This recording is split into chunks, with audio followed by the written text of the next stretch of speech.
বাড়িতে গিয়ে থ্রেট না করে, যদি তৃণমূল বাড়িতে গিয়ে বোমা বিস্ফোরণ দেখে ভয় না দেখায়, তাহলে ইভিএম খুলে কিন্তু গল্প আছে। এই ডায়মন্ড হারবার কেন্দ্রে একজন পুলিশ মন্ত্রী সন্ত্রাসী আছে আর অভিষেক ব্যানার্জি সন্ত্রাসী আছে। এই সন্ত্রাসী আছে বলে আপনারা হেভিওয়েট বলছেন। ওকে বলুন না, এত বড় ডন নাকি ওকে নির্দলে দাঁড়াতে বলুন, আর এই ববি নির্দলে দাঁড়াবে, দেখুন ওকে কে ভোট দেয়। আর বিজেপি আর সিপিএম এর নেতা প্রচার করতে গেলে খালি দুটো জিনিস জিজ্ঞেস করবে। এক, তোমাদের নেতারা লক্ষ্মীর ভান্ডার বন্ধ করতে চেয়েছে, এই নিয়ে তোমাদের অবস্থান কি? আর দুই, কোভিডের সময় কোথায় ছিল? একসময় লালদুর্গ হিসেবে পরিচিত ডায়মন্ড হারবারে 2009 সাল থেকেই একচ্ছত্র অধিকার তৃণমূল কংগ্রেসের। ধারে ও ভারে এবার এটাই রাজ্যের অন্যতম হেভিওয়েট আসন। গত দুটি লোকসভা নির্বাচনে বিপুল ভোটে জেতা শাসক দলের নাম্বার 2 অভিষেক বন্দ্যোপাধ্যায় এবার হ্যাটট্রিকের অপেক্ষায়। তাঁকে চ্যালেঞ্জ ছুড়ে দিয়ে এখানে অভিজিৎ গঙ্গোপাধ্যায় ও নওশাদ সিদ্দিকীর মতো নেতারা দাঁড়াতে পারেন বলে একটা সময় জল্পনা চললেও সময়ের সঙ্গে সঙ্গে ছবিটা বদলেছে। অভিষেকের বিরুদ্ধে লড়াইয়ে বামেদের বাজি তরুণ মুখ প্রতিকুর রহমান। আর ভোট ঘোষণার প্রায় 1 মাস পর অভিজিৎ দাসকে প্রার্থী করেছে বিজেপি। আইএসএফের প্রার্থী মাত্র 3 মাস আগে রাজনীতিতে আসা মজনু লস্কর। 2024-এ কে বসবেন ডায়মন্ড হারবারের কুর্সিতে, তারই তত্ত্ব তালাশ করল ইটিভি ভারত। ইতিহাসে চোখ রাখলে দেখা যায় 1967 সাল থেকে এই আসনে সিপিএমের ছিল একচেটিয়া দখলদারি। 1967 সাল থেকে জ্যোতির্ময় বসু 4 বার সাংসদ হন, অমল দত্ত 3 বার ও শ্রমিক লাহিড়ী টানা 4 বারের সাংসদ। 2009 সালে জেতেন তৃণমূল কংগ্রেসের সোমেন মিত্র। 2014 সালে জয়লাভ করেন অভিষেক বন্দ্যোপাধ্যায়। 2019-এও 7,90,000 ভোট পেয়ে জেতেন অভিষেক বন্দ্যোপাধ্যায়। অভিষেককে চ্যালেঞ্জ জানিয়ে এবার ডায়মন্ড হারবারে বামেদের বাজি এসএফআইয়ের প্রাক্তন রাজ্য সভাপতি প্রতিকুর রহমান। তাঁর দাবি, অবাধ ও স্বচ্ছ ভোট হলে এবার ইভিএম খোলার পর গল্প আছে। বিগত 10 বছর ধরে ডায়মন্ড হারবার লোকসভা কেন্দ্রে গোটা মানুষের সামনে গণতান্ত্রিক পরিবেশ নেই, মানুষ ভোট দিতে পারেনি বিগত 10 বছরে, না পঞ্চায়েতে না পৌরসভাতে। তৃণমূলের বিরুদ্ধে বা অভিষেক ব্যানার্জির বিরুদ্ধে যদি কেউ কোনো কথা বলে, রাত্রেবেলা হয় পুলিশ যাবে, নাহলে তৃণমূলের গুন্ডা বাহিনী বাড়ি থেকে তুলে নিয়ে মানুষকে থ্রেট করবে। তার বিরুদ্ধে দাঁড়িয়ে আমাদের প্রচার গণতন্ত্র ফেরানোর দাবি। এবং সেই সঙ্গে আপনারা জানেন যে ডায়মন্ড হারবার লোকসভা কেন্দ্র জুড়ে বিভিন্ন কলকারখানা ছিল। সে ফলতা অবাধ বাণিজ্য কেন্দ্র হতে পারে, বিষ্ণুপুরের কলকারখানা হতে পারে, মহেশতলা বজবজের কলকারখানা হতে পারে। সেগুলি একটার পর একটা কলকারখানা ডায়মন্ড হারবার লোকসভা কেন্দ্র জুড়ে ভুতুড়ে বাড়িতে পরিণত হয়েছে। বেকার যুবকরা কাজ পাচ্ছে না, ভিন রাজ্যে পরিযায়ী শ্রমিক হয়ে কাজ করতে যেতে হচ্ছে। এর বিরুদ্ধে দাঁড়িয়ে আমরা মানুষের কাছে যাবো, এইটাই আমরা প্রচারে তুলে নিয়ে আসবো। পানীয় জলের সমস্যা, এই গরমে, অসম্ভব গরমে মানুষ স্বাধীনতার এত বছর পরেও পানীয় জল পাচ্ছেন না। যদি ফ্রি অ্যান্ড ফেয়ার নির্বাচন হয়, যদি মানুষ তার গণতান্ত্রিক অধিকার দিতে পারে, যদি পুলিশ বাড়িতে গিয়ে থ্রেট না করে, যদি তৃণমূল বাড়িতে গিয়ে বোমা বিস্ফোরণ দেখে ভয় না দেখায়, তাহলে ইভিএম খুলে কিন্তু গল্প আছে। আইএসএফ প্রার্থী মজনু লস্করের দাবি 100% তাঁরাই জিতবেন।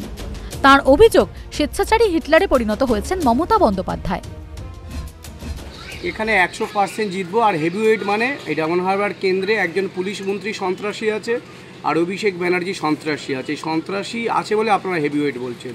ওদের জনসমর্থন নেই, আজকে জনগণ থেকে বিচ্ছিন্ন। অভিষেক ব্যানার্জি একেবারে গোহারা হারতে চলেছে। 2 মাস সমস্ত জায়গায় প্রচার করেছি, ডায়মন্ড হারবারের কোনো জায়গায় বাদ দিইনি, কম বেশি সব জায়গায় গিয়েছি। এই 2 মাসের মধ্যে একজন সাধারণ ঘরের ছেলে যতটা জায়গায় যাওয়া যায় আমি ততটা জায়গায় গিয়েছি। আমি জিতলে একটা দলের পরিকল্পনা আছে, আর আমার ব্যক্তি হিসেবে একটা পরিকল্পনা আছে যে ডায়মন্ড হারবার কেন্দ্রে যে এটা স্পেশাল ইকোনমিক জোন রয়েছে ফলতাতে, যেটা এখানে এক্সপোর্ট ওরিয়েন্টেড একটা সেন্টার করেছিল সেন্ট্রাল গভর্নমেন্ট, প্রচুর ইনভেস্ট করেছিল এখানকার মানুষদের কর্মসংস্থানের জন্য। আজকে সেই কর্মসংস্থান প্রায় জিরোতে পরিণত হয়েছে। প্রথম হবে আমার এই ফলতে স্পেশাল ইকোনমি জোনটাকে আবার শিল্প কলকারখানাগুলো চালু করে নতুন নতুন কলকারখানা তৈরি করে কর্মসংস্থান তৈরি করে দেশের ছেলেকে দেশে ফিরে আনা, বিভিন্ন রাজ্যে রয়েছে তাদেরকে এনে এই কর্মসংস্থান হাতে তুলে দেওয়া। অপরদিকে বিজেপি প্রার্থী অভিজিৎ দাসের এবারে স্লোগান, ভাইরাস হটাও, ডায়মন্ড হারবার বাঁচাও। অভিষেক বন্দ্যোপাধ্যায় নির্দল হয়ে দাঁড়ালে তাকে কেউ একটা ভোটও দিত না বলে দাবি তার। এখানে প্রচুর খতরনাক এরিয়া আছে, পাড়াপোয়া, কুলেরদাড়ি, ওসব এরিয়ায় জুড়ে আজকে আমাদের র্যালি হবে, যেখানে প্রতিনিয়ত আমাদের ঘর ছাড়া হচ্ছে, মারধর করছে আর্মস নিয়ে অভিষেক বাহিনী, গুন্ডা বাহিনী। তো ওইসব এরিয়াগুলো আজকে বেরোনো।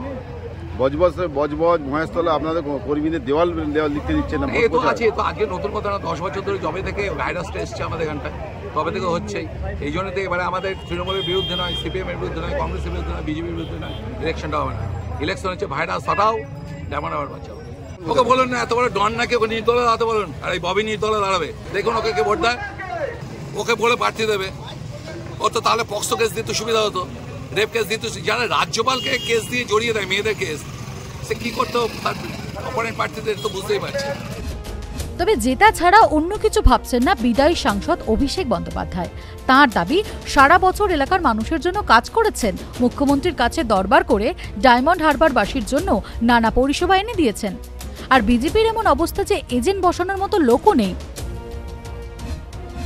এরা হিন্দু ধর্ম নিয়ে কথা বলে। মমতা বন্দ্যোপাধ্যায় যখন দুর্গাপুজোর প্রসার ঘটানোর জন্য ক্লাবগুলোকে 50,000 টাকা দেয়, তখন হাইকোর্টে গিয়ে জনস্বার্থের মামলা করে যাতে দুর্গাপুজোর প্রসারের টাকা আটকে যায়। এরা হিন্দু ধর্ম নিয়ে কথা বলে। আর দেখুন আজকে বিজেপির কর্ণাটকার সাংসদ, যার নামে মোদীজি ভোট চাইছে, তার বিরুদ্ধে 2800 শ্লীলতাহানির ভিডিও রেকর্ড করার অভিযোগ হয়েছে। আমি ভাবুন কতটা নিচে এরা নামতে পারে। বাংলার রাজ্যপাল যাকে নিয়োগ করে পাঠিয়েছে নরেন্দ্র মোদী, মেয়ের বয়সী একটা মেয়েকে শ্লীলতাহানি করছে, এদেরকে আমরা জবাব দেবো না? আর সারা বছর আপনাদের জন্য কাজ করি, আর মুখ্যমন্ত্রীকে এটা চাই সেটা চাই বলে ধরি, মুখ্যমন্ত্রী আবেদনে সাড়া দিয়ে কোনোদিন মানা করে। আর বিজেপি আর সিপিএম এর নেতা প্রচার করতে এলে খালি দুটো জিনিস জিজ্ঞেস করবে। এক, তোমাদের নেতারা লক্ষ্মীর ভান্ডার বন্ধ করতে চেয়েছে, এই নিয়ে তোমাদের অবস্থান কি? আর দুই, কোভিডের সময় কোথায় ছিল বাবা? এই দুটো প্রশ্ন খালি করবে। আমফানের সময় কোথায় ছিলে বাবা? দেখা যায়নি কেন চোখে? 3,30,594 ভোটে জয়ী হন তৃণমূল প্রার্থী অভিষেক বন্দ্যোপাধ্যায়। অভিষেক বন্দ্যোপাধ্যায় প্রাপ্ত ভোট 7,91,127। বিজেপি প্রার্থী নীলাঞ্জন রায় পান 4,70,533 ভোট। সিপিএম প্রার্থী ফুয়াদ হালিম পান 93,941 ভোট। এবার ওয়াকওভার নাকি কঠিন প্রতিদ্বন্দ্বিতা, কি অপেক্ষা করে রয়েছে অভিষেক বন্দ্যোপাধ্যায়ের জন্য? এবার কে বসবেন ডায়মন্ড হারবারের কুর্সিতে, তা জানতে আর কিছুদিনের অপেক্ষা। ইটিভি ভারত, দক্ষিণ 24 পরগনা।